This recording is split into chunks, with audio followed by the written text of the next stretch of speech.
Hello, it's 8:30. It's Wednesday. We're here with Charlie O'Hara, and he's here to answer any and all of your legal questions. Thank you so much for coming back in. Great to be here on a nice day. I know. Hopefully we'll get to enjoy the outside here in a little bit. That'd be nice. Okay.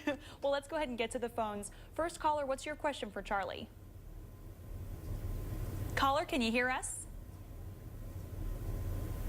Sounds like we may be having a... I'd like to know, can a city ordinance ever trump a state statute? Like let's put it by the driver's license thing.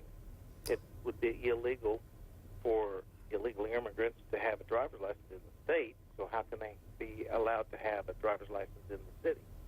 Well, and you're right by what you say. I mean, the fact that the city ordinance says one thing, the state actually controls. Now, there's kind of ways that the state can be more restrictive in certain ways. I mean, they could have a little more stringent laws, but I don't think they can have any laws more lenient than what the state is. And in the case of marijuana, which is one of the big things on the issue, that's right now an issue, and it's going to be on the ballot, even if that passes, it's still against state law.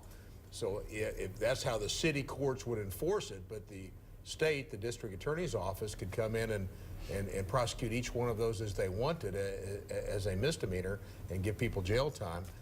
And in the state right now, the second offense for marijuana, whether it's in the city or whether it's anywhere, the second offense would be a felony, and you could actually go to prison for that. So while it means something in some enforcement ways, it also is against the law. Even in Colorado, the president has chosen not to enforce the federal laws which make marijuana illegal. So even though the state of Colorado says it's legal there, it's actually against federal law but not being enforced. So your question is right, the city law can't trump state law. And in this situation, city versus state law, what is the timing process too, especially if the city decides to go ahead and, this gets approved through the ballot in April, then what's the state's recourse? It doesn't make any difference. The state law still controls. I mean, okay. The city can enforce their own laws. They have their own courts, their own prosecutors, and their own judges. But then the state, as you said, could come in and take over. But if the city chose, if they just went through the city, the law passed would control in the city. Okay. Only there. Okay. Thanks, Charlie. We'll get to our second caller. Caller, what's your question? Can you hear us? Yes. Go ahead with your question. Okay. I was wondering, we were one of the people who lost our house due to Wells Fargo's manipulation, and then I'm pretty sure it's probably too late to get any restitution on that because it was in 2007.